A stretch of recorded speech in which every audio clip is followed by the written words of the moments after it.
Sa totoo lang, mainam ang kape sa katawan at ito'y isang karaniwang kaalaman na nagpapahiwatig na ang kape ay may mga benepisyo sa kalusugan.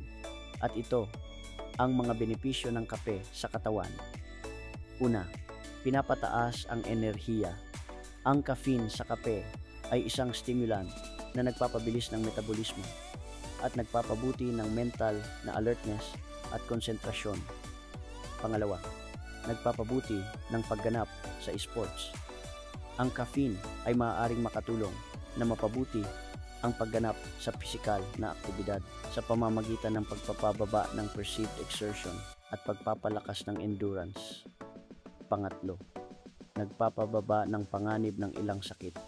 Ang ilang pag-aaral ay nagpapakita na ang pag-inom ng kape ay maaaring makatulong na mabawasan ang panganib ng ilang sakit tulad ng diabetes, sakit sa puso, at ilang uri ng kanser.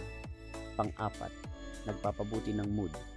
Ang caffeine ay maaaring makatulong na mapabuti ang mood at mabawasan ang pagod. Panglima, nagpapabuti ng cognitive function.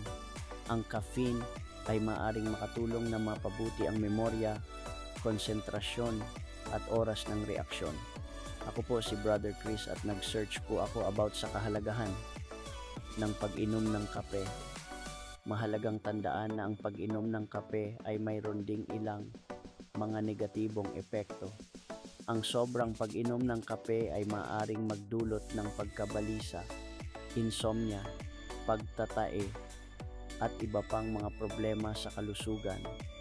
Ang pinakamahalaga ay ang pag-inom ng kape na katamtaman lang po.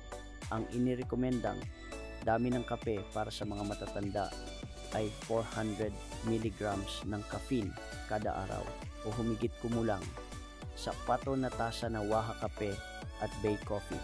Thanks God, glory to God. Amen.